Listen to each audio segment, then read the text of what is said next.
Welcome back to the Gallop. I'm here with Matthew Muren and the 2024 Big West Defender of the Year, Parker Owens. Parker, welcome to the Gallop. How's your day been so far? It's been good, yeah. Thank y'all for having me. Yeah, of course. And you guys had a great season, but, I mean, before we get into that, I mean, you got a lot of other interests. We want to get into some of who you are, and we know that you're Definitely. from Texas and spent a lot of great time down there. Played a lot of golf. We've been talking about golf a little bit. Talk to me a little bit about golf in San Luis Obispo and how you find it. Yeah, so golfing here, I mean, it's a little bit different from Texas because in Texas, you know, everything's a little bit rougher, grayer, as you could say. So when you go here and you're paying $30 to play on some nice greens and stuff, yeah, I like it a lot. And it gives you a little bit more variety, too. Like, I feel like the contours here are a little bit more, and Texas a little bit flatter, to say the least. So, yeah. Yeah, 100%. Yeah. And Yeah, also, it's like in the Texas ones, aren't they more like deserty? Like not a lot of, like huge trees that we get here. Yeah. So it depends the course. So normally the problem is the houses, because when you get down those narrow fairways and you just overthink it. I mean, balls tend to hit roofs here and there. So yeah. Hopefully don't crack a window, but yeah. Yeah. It's always fun to slice it and then everyone be quiet and then hear the bang. Hopefully try and dodge the neighbors, but exactly. I mean, they know what they signed up for. They got the house right next to the course, right off the tee box too. Come on. Yeah, exactly. And I know I did some digging on your Instagram. I saw some ancient fish pics. Oh no, yeah. I just unarchived those. So all right, talk to me about what you think is, if you have anything you would describe as a prize catch, what do you think that'd be? So I've done some deep sea fishing in my time, thankfully. So actually in Hawaii, probably 4 or 5 years ago, I was fortunate enough to go out on one of my dad's buddy's boat. And it's kind of, we do like this trolling fishing. I like bay fishing more because you catch more fish, like more variety. You can eat those more. When you go into those like deeper waters, you're out there for like 4 or 5 hours just trying to get one bite. And I think, I mean, it is interesting, and it's fun when you get that first bite. But the fish we actually caught out there in Hawaii, it was off Kauai, the main island. We caught around a 450-pound marlin, and that's a whole fight on its own. So it took us like 90 minutes to get it in, and it's not your arm pulling. You're in a chair. One person's on the chair moving you, directing you. One's up, like, driving the boat. So it's actually pretty interesting. Like, some people, believe it or not, they can be on there for 5, 6, 7 hours. I just watched a video the other day. It was about 17, 18 hours fighting swordfish down. It came up in the first 15 minutes and went all the way back down for 10, 11 hours. So, I mean, it's a fight. And I think that's why I like it so much, too. And those are just some strong fish. I mean, my gosh. You don't realize how big you get they humbled very quickly. Oh, my God. Very quickly. Yeah. Dude. Yeah. It's awesome. Awesome. Personally, I don't have that much experience fishing, but after you catch it, what do you do with the marlin? Yeah, so considered a catch out there is getting it to the leader, because some of the fish, it's illegal to pull them up on the boat. So we got it to the boat and we caught the leader, and we had 3 people in the boat, including me, my dad, and the guy that was driving the boat. Normally you have a right-hand man on the boat to help you get the leader up and everything, and my dad, we don't really know how to do that. So it was grab the leader and then we cut it off. But yeah, it was pretty fun though. Yeah. 100%. Yeah. And that's such a big step from Texas coming to California. It's a little bit of a different environment. I mean, how did you find the transition, just, not only from a soccer perspective, but just from a culture perspective, into the West Coast? Yeah. So I love California. But I think the people are a little nicer down in the South, definitely. But, I love it here, though. You can't really get better than, San Luis Obispo. I mean, it's 70 degrees all year long. It gets a little hotter towards, August and stuff. But, I love it down here. And it is pretty cool. I'm a guy that likes seasons. I like my winter. I like the hot summers here and there, not so much. But, yeah, no, here it's pretty cool, though. During Christmas time, it's weird because it's 70, 60 degrees, and, you're used to 30, 40 degrees in Texas. So, I mean, I love it down here, I wanted to branch my get out of Texas because, at some point, if I went closer to my house, I think I would have been home probably every other weekend or whatnot. So I thought it was a good opportunity to get away from home and, first year was a little challenging, obviously a little homesickness or whatnot because half the team can drive home on the weekends if they really want to. But, overall, I love it here. Yeah, it's an awesome place to raise your family. Great college town. That's what I like, too. It's not in the city or anything. It's in a little cutout paradise. But I love it here. So it's awesome. Yeah. Yeah, and one thing, it's like when people move out of state or when they're from out of state, they move to California. One thing is it's like, I want to learn how to surf. Right? Yeah, no, I experimented with that this year. Actually, I got out for the first time, but after seeing Instagram reels of great white sharks down in Pismo and Grover Beach, I was like, that's enough for me. So, it's a little different down in Texas. You have like tiger sharks and stuff and bull sharks, but yeah, when you see that great white out there, I don't know what I'd do. Even if like the shark attack rates are super low here, if I see that, I'm already traumatized. So yeah. I mean, fair enough. I mean, they say that people are more likely to die by cow than they are by shark. Airplane or something. Yeah. But I mean, like a coconut too or something. Yeah, no, actually, my coach brought that up the other day, which I thought it was so funny. He was like, it's more high of chance to get like killed by coconut, and I was just like, how do you get that statistic or anything? It makes no sense to me. But also those people might not be going out in the ocean, so I mean, like, I feel like you up your chances a little bit once you go out surfing. You're getting out there. We got out to the pier, and then I saw a week later, I was scrolling through my phone, and it was literally the backdrop was the pier right where we were, and it was a great white going past surfers. I was like, that's enough for me. Yeah. So I think it's really fun.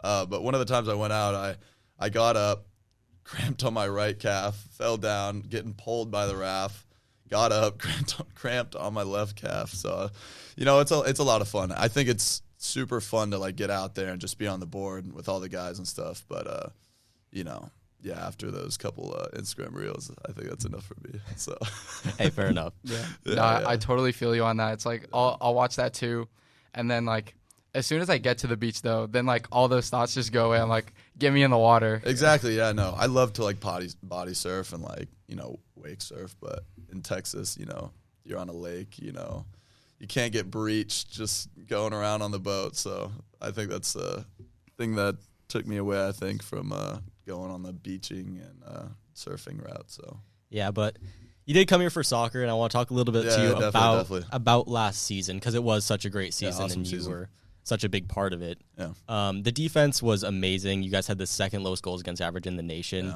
and I think that was a big part too. The Big West regular season title. Talk to me a little bit about being a leader of that defense as one of the captains, and kind of just that leading that back line that was a really cohesive unit. Yeah, so it's pretty cool too because towards the beginning of the season, obviously our front four attackers, unfortunately, they went out for injuries.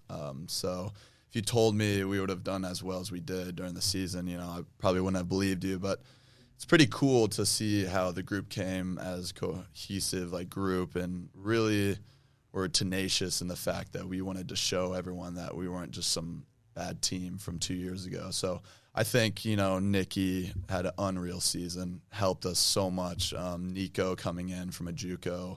And then, Joaquin on the right side, always locked down. Then we were fortunate enough to have Jack Moyo come on the left. So I think the whole team over the season, we started out, kind of had some adversity starting out. We tied Utah Tech, and got scored on, I think, 3 times against Tulsa. Mm-hmm. So it was a tough couple weeks for us during, I think, the preseason. But after we got over that hump and, we had a great result against UCSB, I think that helped us a lot in the confidence-wise. So it boosted us, and obviously we were super fortunate enough to play good defense, throwing our bodies on the line. And then we had, people getting goals when we needed. So I think next year going in, we should definitely aim to make the tournament and go far in the tournament, which I think we can because, like I said, we're not missing really anyone from last year. So I'm pretty excited about what we have entail. But, like I said, all of our back line played amazing. Our coach as well. Awesome. So. Yeah, and you guys had 9 undefeated games in a row in the middle of the season there. And that was, you guys started, I think it was 0-2-2, I want to say, something like that. And I mean, to come back and just have the season that you guys had, I mean, I was covering you guys. I don't think I expected it. Yeah, I don't think exactly. anyone on the team expected it, but and it came without, a lot of goals, as you were talking about. Yeah. You actually came forward, and I know you scored 1, assisted on 3. Yeah. So talk to me about that role of being an aerial threat on set pieces, but also, assisting in that attack. Yeah, so I think that's one of the main things, actually, I think I need to work on for next year. If I want to make myself more known and stuff, I think getting on the ends of more of those balls and off corners, off set pieces, whatever I need to do, I think in the summer I'm going to work on that a lot. Come back, I was fortunate enough to get a goal against Sac State and then 3 other assists just throughout the season. But I think next year coming in, it's super fun to get on those headers if I can. So I think that's one of the biggest things I got to work on over the summer. But, like I said, getting a goal is a goal, but I need a couple more if I want to kind of make myself well known. So yeah. And you are the tallest player on the team, standing at 6'4". That's another thing too. You always think of, you're like, man, obviously if I'm the tallest, I need to get on some headers. So exactly. Yeah. And also, you're a captain last year, right? Yes, yeah. Yeah. Because you were a sophomore. What was it like, kind of being thrust into that role at kind of more of a younger age? Yeah, definitely. So last year it was, my freshman year as Nate Colley. Unreal job, all throughout the year coming in. I was fortunate enough to get the armband because Nate actually started out injured in the year.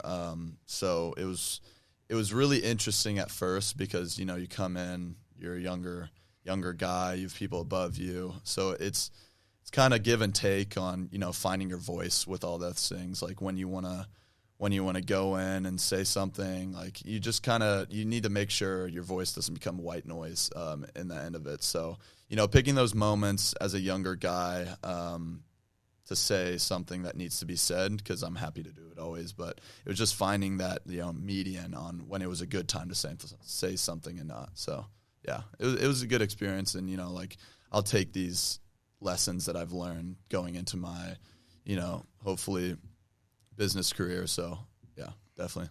And I mean, you guys are as a team in a really good spot right now in terms of like having some underclassmen and a lot of upperclassmen who have a lot of experience. I mean, you're now an upperclassman yourself. Yeah, coming in it's the next hard year. to believe. Yeah, it really is. So. I mean, is this upcoming year just one of like the golden opportunities? I mean, you have Nikki as a senior, you have yourself, Joaquin. How do you approach this upcoming year? Yeah, so you never know when it's going to be your last season, too. Like with Nicky, he's trying to get his year back after last year, only being in for like half a game or a game, whatnot. So, yeah, going in, just thinking it could be our last season. I think that's the biggest thing. And, our team's super young right now. I have another year and a year after that, too. But the year after that, Nicky's gone, too. So things are always changing here and there, but I think the main thing that Nicky and I have talked to him a lot about is just going in thinking maybe it could be your last year. So I think that's one of the key factors that's driving us really throughout the year, basically, yeah. Yeah, and then I want to go back to your time before Cal Poly. Why? I mean, you're being from Texas. I feel like not a lot of people from there would even know what Cal Poly is. So, like, how did you get recruited to Cal Poly? And was it by Ogie? I think he was. It was Sampson, actually, the coach prior to Ogie. Yeah, so you bring up a good point. Whenever I committed there, everyone was like, oh, where's Cal Poly? What's Central Coast, all those things. And at first, before my senior year, I didn't know, truthfully, I didn't know what Cal Poly was. So one of the guys from the towns right over, I played club with him the last 6 months of my club career, or my junior year, I believe, and it was going into be, I think, his freshman year of college. So he kind of introduced me to Cal Poly, kind of what's it's about and all those things. So I looked into it, saw it was a good school for education. Wasn't a big city guy, so I saw it was like, the middle Central Coast, so many different things to do around here, college town. And then, so Sampson actually reached out, and we kind of emailed back and forth. I think CJ, the prior assistant coach, came out to watch one of my games, and we just got on a FaceTime, whatnot, with the whole family. And just ultimately, I wanted to commit early into my senior year because I wanted to, enjoy, like, my senior year, like, make sure, academics are good, everything, and finish it out strong. So I thought committing early was the right call because I was talking to SMU here and there because, they're 30 minutes from my house. So they were always coming to our games like for the past 2 years. So it was cool to see how the transition was from Central Coast finding me here. So I think that's what I value a lot about this place too, is people will find a way to do things. So. And you mentioned a little bit about Solar Soccer Club. I know you spent some time with them. And what can you talk about on just the intensity of youth soccer clubs and programs and how that kind of played into, your playing style, but also transitioning into college? Yeah, so there's nothing that can compare to the level of college soccer. And I think a lot of people don't understand that. They could be the star at their club team, whatnot, play with really good players, but then you come here and realize that it's nothing like that. It is absolutely nothing like that. Whether it's intensity, how big people are, all those things. You could be tall and stuff in a club in high school and that, but you really get here and start to see that image of what a D1 athlete really is and entails all the things behind it. I think one of the biggest things coming into your freshman year too is game experience, and a lot of the freshmen, including me too, I was lucky to get thrown into that spot early on, and it taught me a lot early on. And I had first trials and tribulations or whatnot, but at the end of the day, I learned a lot coming in and being thrown into that new environment. So I thought at first, it was different coming in, not being recruited by the same coach my freshman year. So it took a couple months to gain the respect of him because, like I said, talked about, our team was pretty bad a year or two ago. So, it all worked out, and I think I'm very, very thankful for how everything turned out. So, absolutely. Yeah, and what was it about Ogie that kind of won you over after those first couple months? So he does not pick favorites, and I think that's one of the things I respect about him a lot. You can be the best player on the team, but if you're mouthing off to people and stuff, he will instantly get on you and be like, hey, cut that crap out. So I think over the years and all the stuff he does behind the scenes, I've gained so much respect for him. And I think, Zach came in last year as well, Brandon this year in the winter after Wu leaving. I've gained a lot of respect for these guys because the standard and the culture they're kind of spreading onto this team is very, very cool to see, coming in from a team that was pretty poor, to say the least, coming into my freshman year and the previous season they had. So he didn't know that the culture and everything was pretty bad here. And then he got here and he had to do probably 15, 16. He had to cut probably 15, 16 people. And then you come into that coming from a coach that didn't even recruit you. So it was pretty, I would say, nerve-wracking to say the least coming in here. But, like I said, it worked out after a month and a half to realize that I was coming for this culture, not the previous culture. So.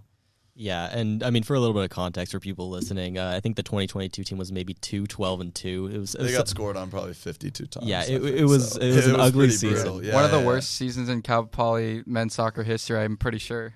I think it was. Yeah. It was definitely up there. Yeah. And first year Ogie turned it around a little bit, but still basically playing takes 500 a couple ball. years. Yeah. Exactly. And Ogie really preaches a lot of hard work, and I see that in practice. I've been to a lot of your guys' trainings, and what can you say about just how much effort you guys put in day out? So compared to every other Big West team, I'm 100% confident. We run more, lift more, we do everything more than the other teams. And I think that's the biggest difference in why we've turned around the team so much in the past 2 years. During winter, every Tuesday we run straight day of just running, lifting. And, a lot of people could say, it's too much on your body after season and whatnot. It's the time to take off. Well, the times you're not playing games, it's one of the biggest moments in college soccer and my development. So I'd say my freshman year, the spring and winter after season, I think I developed the most I'd ever developed in my career, I'd say. So, starting winter, you have to reinforce it to the guys and harp it into their heads that, we're not just running just to run. Part of it's mental, part of it's, getting fit and staying fit. But I think it was a rude awakening for a lot of the freshmen too, because they're saying, why are we running in off season? Why are we doing this and all that stuff? But, a lot of them were good sports about it. If they weren't, they slowly learned. But I think it's really good for us, and it increases the level all around. Just everyone saying the same thing and everyone running and not stopping, basically. So yeah, that's a big part of it. But yeah. Yeah, and then now that the spring kind of training period is like over, what just reflecting back on that, like how do you think it went overall, just as a team, and how excited are you for next year? Yeah, so for the spring, I think we started off beating LMU, and then we kind of had a bad loss against San Jose State. We got scored on twice on our home field, and it's like a rude awakening too whenever you come off of season and you're so used to not getting scored on, especially on your home. You get scored on twice in one game. Like, that was foreign to us. So I think it was much needed in the fact that we got scored on, and a lot of people would just be like, oh, what the heck? But like, I think it was very good for the team to realize that it's not just a given fact that we're not going to get scored on. I think that was one of the biggest things, and I think San Jose State was a big turning point for our program, because one of the hardest points for a program is after they've had a really good season, it's what they do after, because a lot of people can get super complacent in what they do and everything. Oh, they just came out for regular season. You don't want to be that team that was known for having this great fall season and no one ever hears about them ever again. So the biggest segment and point in transition from a good fall season is what they do in the winter and spring. And I think, LMU, we played well, Charlie having 2 goals, unreal. And then going to San Jose State, get scored on twice on our home field. That doesn't happen. And I think it was a really good point for a lot of people to step back and realize, okay, it's not a given.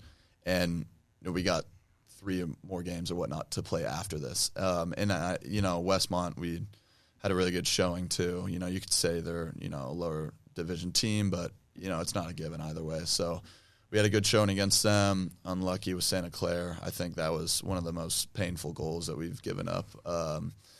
But, I think those games really kind of fostered like a thrive to do better in the fall, because, if we had a really good fall this year, going to spring, have a really good spring, some people can get complacent over the summer.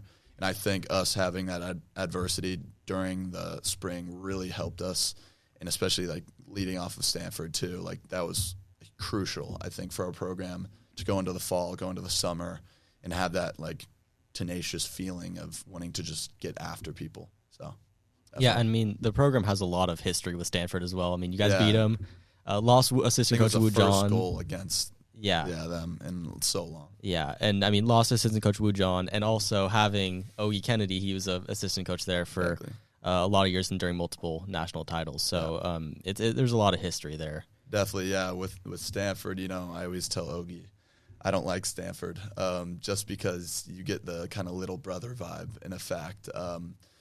But, it's not that I don't like them. I respect what they do there. They have a great culture. They have people getting after it all the time, which I always tell them, it's bittersweet. I think I respect everything they do as a program over there. But, just because, you come from there and stuff, and we're kind of looked down upon, I feel like, by them. That's why I love those games against Stanford, because, you feel like you want to prove something to them. And, I think it's one of my favorite games to play besides UCSB, definitely. Yeah, I definitely feel that. Like, I feel like a lot of people say, like, oh, Stanford, or like Cal Poly is like Stanford, but, like 80%. It's like they have like 80% of like they're good academics, 80% good athletics. But, yeah, I also like how you emphasize like controlling, like, or not controlling, but prioritizing the entire year, like not just like not being complacent in certain times of the year, not letting up during training. But since spring training ended in May, what has it been like with all of the guys shuffling around with USL? I know some guys are like commuting there, some guys are just completely gone. What was May like as for this team? Yeah, so ending Stanford off early May, I think the weekend, literally, I think it was Sunday, a lot of people left to go play USL and whatnot. So it's very interesting to see people going to other USL teams and playing in it and doing well and stuff, and then coming back and going there and forth. Like, I think my stance on USL is pretty interesting. I think it's what you make out of it, because you can go to these teams and be the star player and whatnot and get good touches on the ball and get good exposure for other coaches and whatnot. I think it has levels to it. Like I said, it's what you make out of it. But this May, I think it's really good for the people that didn't go right off the bat, because less people at practice, more reps you get. I could say it's a lot on your body during that time in May. I've picked up like a little thing on my ankle that I'm just resting right now, but nothing serious. But I think during the time of May, it's really good for people to, like I said, during that off time, get really that much better, because more reps, like I said, because we still train Monday through Friday, and we'll do small side on the weekends sometimes too. So the level, I think it is a little hard sometimes to keep that level of intensity during the trainings, because you feel like, oh, half the team's not here. Like, it's guaranteed to be like a okay practice. But I think the biggest thing that I'm trying to do, and I think a lot of the other guys are trying to do, is like raise that level during those trainings to make sure it's not slipping, because I believe that our trainings are more beneficial than going into the USL and having a lot of really good players from other teams. But it's, a lot of people have egos, and everyone's just not really giving their all, I think, in those trainings, which I've heard too from people telling me. So I think it's really good in May, like as you're talking about, it's a good developmental point and stance for a lot of people and getting more reps and everything. Yeah, and I hate to bring up past wounds from last season, but I mean, you guys lost to UC Davis in the Big West semifinal, and that was a tough loss, especially just considering the great season that you guys had. But what is an approach that you guys are trying to take a little bit differently going into this upcoming season? Because you just need that extra push to get past. I mean, you had a great regular season, but to get through the tournament is a whole different beast. Yeah. So to your point, I don't think I'm planning on doing anything different, because we go into every season not thinking about the other teams and just focusing on what we're doing. So I think that's one of the biggest things that I do like here and really respect about this place is what Ogie's trying to do is control the controllables. You go in, what can you control? You can control intensity. You can control work rate, all those different things. So I think going into next year, all we're focused on is getting fit, getting healthy for the season. We're not focusing on other teams. You can think of RPI and all those things. We need to get this win to get higher ranked and all those things. That'll come with us focusing just on ourselves, I think. So I think going into the season, we're not focusing on anything else besides getting fit, getting strong, being ready for season, getting healthy. I think that is it. Yeah, and then do you think there's any expectations for you guys to follow up such a good season that you had? Yeah, I think after a really good season, a lot of Cal Poly teams had really good seasons this year. So I think when it comes to expectations for next year, there are definitely expectations too after beating, 9-game unbeaten streak and, only 2 goals or whatnot at home conceded. It's hard because you start on your first game, have a home game. What happens if you get scored on twice? Then people start overthinking, crap, we got scored on only twice. Like last year, what is the season going to entail? What could happen for the rest of the season if people start to think about the expectations that we go into the season having? So I think it could be a double-edged knife because, if you have expectations with having such a good year, people start to stress, people start to worry more, they start to overthink, they get a little bit more on edge and nervy before those big games. So I think the biggest thing, yes, there's definitely expectations, to say the least. But I think, like I talked about earlier, it's just focusing on ourselves, and whatever happens, it's always a roller coaster. It's never going to be just solid line. I think that's another thing too Ogie brings to the team is that's big, and that's what he talked about us like early on in our preseason. We had, adversity. We lost games. We won games. We lost games. We tied games we should have won. And I think the biggest thing that he strives is just to know it's not going to be a straight line. So I think with expectations, it's good to have them to push for something. But I think at the end of the day, we're not, dialing in on just those small, minute details, which a lot of it is those small details going into spring, doing the right things correct, those small, recovery, all those things. But I think the grand scheme of things, expectations, like I said, can be both ways. So, yeah, there definitely are expectations, but, we're going to strive to beat them, and we want to. And I know we can, definitely, with the talent we have on our team. So, like I said, it can be a good thing to have expectations. So, there are, definitely. And I'm a little curious just because, the team had a great season. A lot of Cal Poly sports had great seasons. Do you see kind of an added interest from the general Cal Poly population about soccer? I mean, do you get any looks? Do you get people coming up to you at all when you're just walking around campus? You could say like maybe after the UCSB game, like, oh, you played really well or whatnot. Like, but I think so. In the past couple of years, we've been starting to do better. So with success, you're going to gain like a little bit more here and there. But I personally don't really I haven't seen it like that. It's not like those big Southern football schools where, oh my gosh, you're the QB and stuff. It's definitely not like that. But I think Cal Poly as a brand with all these teams winning, I think it does expand that brand of Cal Poly, and it brings in so much more recognition, which I think is huge.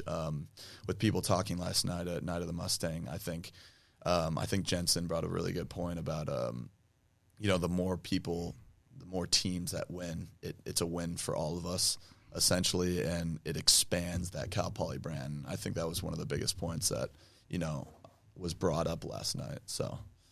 Yeah, no, Cal Poly baseball just had a really great NCAA run. Yeah. So we've been covering that the awesome. the last few days as well. So I mean, it's just good to see a lot of Cal Poly sports kind of take that next step. And I think you guys were one of the first ones to really honestly kick off this year. I mean, you're a fall sport, so you kind of led that charge in many respects in 2024 and 2025. So thank you. Yeah, I love it. Yeah, you could maybe not like a sport here and there, but it's like, okay, I've said it too. Like sometimes I'm a little stubborn about they're only shouting out this team. We did well too, but at the same time, if all these teams are doing so well, it makes our name way more well known in the grand scheme of California sports and U.S. around. So maybe people in Texas will, oh, that's Cal Poly because we played them against TCU played them and we beat them. So it's you can see so many other things with that stuff. But yeah, no, it's awesome. And I'm a little curious because I'm not sure if you know that both of the UCSB Cal Poly games, the Blue Green Rivalry, were the top 2 attended games in college soccer this year. What is it like to play in that environment? And do you just think that is one of the best environments in college sports right now? So truthfully, I think it is for college soccer as a whole because it's so different walking out there and seeing 10,000 people almost just looking at you. And at the same time, too, you get a little bit more nervy. Some people are taking caffeine before the game. And I was like, how are you guys doing this? It makes no sense to me that you guys need more within yourself to bring out that energy. You're already hyped up. Exactly, yeah. So when you have 10,000 people out there, it's more about, just breathing it in the whole time. So I think that's one of the biggest things too. Our coaches always talk about is, breathe in the moment, just be in that moment. Just think about what you can do and what you can only do. It's not about people looking at you and it's not about the crowd, because it's way different in our home stadium too, is because everyone's on top of you. Everyone is literally on top of you. And at UCSB, it's a little different. They're off to the side, maybe up on the stands, whatnot. But I think that's a big thing that, it's unfortunate we can't do tortillas anymore. But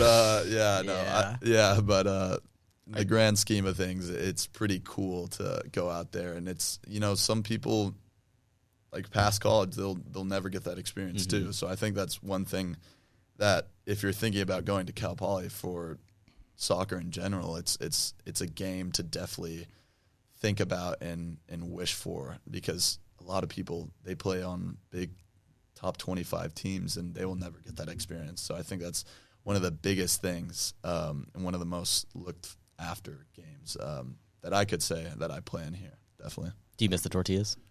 I don't know. I never experienced them. I never experienced getting hit by one or whatnot. Actually, I did. I think away.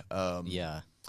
I was sitting on the bench my freshman year because it was the first like couple weeks, and I was just sitting there, and you just get hit by a tortilla in the head, and you're like, "What is this? Like, what game am I playing?" But it's pretty cool. I think the whole experience as a whole, it's something to like very like cherish. You're gonna remember that for the rest of your life. 100%. No, I'm with you with that.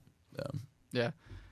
I was thinking about like the thing where it's like, do you get recognized? Like, do you have like fanboys? But it's like, I feel like I would say for the younger kids, definitely. Yeah. Like we have ID camps and whatnot, and you have people like running up to you like wanting a signature and stuff, and it's so weird because you think to back then when you're like in kindergarten or first grade, and you're like, oh my gosh, this guy plays on the football team for varsity. Like, this guy is so cool. He's reading us a book. And I think it's pretty correlated to this thing now where these kids are in, 4th, 5th grade or whatnot, and they're like, wow, this Cal Poly athlete. I'm like, I'm just a guy playing soccer up here. It's pretty cool to like have people like wanting your signature. Like, for me, it doesn't really make sense for me because I'm just doing, what I'm supposed to do here, and it's pretty cool to see like people like actually like really wanting your signature. I'm like, you can have it. It doesn't really it's not really valuable at all, but Not it's yet, pretty at cool. least. Yeah, not yet. Who knows? Yeah. Yeah. And I do have to get your take on this real quick because this is something that freaks me out. Yeah, definitely. So, I mean, those kids coming up to you, they're born in what, like 2016, 2017? Yeah, that's crazy. I mean, when you think about that, that's when you're a freshman in high school, sophomore in high school. I mean, I just find that really weird that, kids are coming up to you. They're talking, they're fully like regular human beings, but I just don't think of that time in my life. I was playing, FIFA Dude, 2014, and you weren't even born. Like, it makes no sense. It's a cool like turnaround moment, full moment. So. I can't get used to it though. That's just me. It's weird. It's so weird, especially at all the like the youth ID camps and stuff. You're like, wow, like what was I doing then? Fishing, like hopping ponds, golf mountain courses. biking in Colorado. Oh my gosh, yeah, that's I think that's retired too. Oh. Starting the Division I journey. If I come back with a broken foot after a break, I'm gonna get a handful from my coach. So, That's got to be one of the most injury-prone sports. oh my you gosh, can do. yeah, we were going up the mountain on the gondola with our bikes, and you see someone in the bushes like just wiped out, and people are like, "Are you okay?" And I'm like, "What am I getting into?" So it's super funny, but it's so fun. Like, I've never had that much adrenaline in my life going down the hill. You have to stop because your feet are like literally shaking, but it's so fun. It's one of those things that like deep sea fishing, those things like you can't get that back. You always got to do it when you can. Have you ever tried skiing or snowboarding? Yeah, I've skied a decent amount, but it's the same thing for kind of mountain biking. Like, a lot of people get injured on the slopes from doing like stupid things. Not even doing stupid things. Like, some people just can fall down and like hurt their ankle or something. So Yeah, it's definitely hard on the knees. Yeah. I think my freshman year, like over winter, I like went and like wasn't a subject I talked to coach about, but but yeah, it's one of those things. So.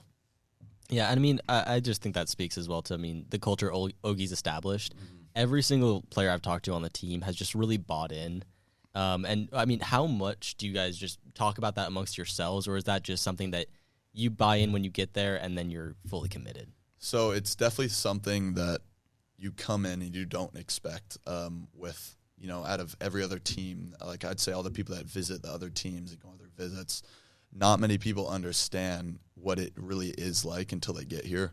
So they get here and they think it's, they're bought in and stuff. They did the running, but it's like you don't know the depths of what it means. So I think as freshmen, they kind of have a leash too, because freshmen can mess up because, they don't really know better, but it's whenever the older guys mess up that's when it starts to become a problem. So that's why, like, that's one of the things that I respect so much about, like, Ogie and the coaching staff is that they're always in the office. They, like, it's 9 o'clock after my 6 to 8 after I'm getting food, and you see his red car sitting there parked in the parking lot with no other cars there. You're like, what is he doing there? So I think that's, like, one of the biggest things and the coolest things about what they're doing is if they're expecting you to be bought in and doing everything that you can do and you need to do, they're doing the same thing. So, you know, some coaches that will be like dry season or set rules during the season and they won't follow them. They follow every single one that we have to follow. So I think that's another thing too. They get on your level, they get on your playing field, and that's one of the things I really respect about them. I mean, yeah, it is a level of respect and just wanting to be. I mean, they expect something of you, and I mean, they have to, mutual. They have to buy into, yeah, 100%. Definitely. Yeah, I think that should wrap it up. Yeah, thank you so much for coming on to our show. It was fun. It flew by. Yeah, 41 minutes. Yeah, wow. Thank you so much. Yeah, this was super fun. I can't wait to see what you guys do this fall, and good luck to your training in the summer. But yeah, thank you so much for being on our show. Yeah, thank you for having me. Yeah, no, and I mean, I think there's a really good season to look forward to, so we'll be happy to watch. And I mean, I'm sure we'll have you back at some point, so it'll be good to talk again. Perfect.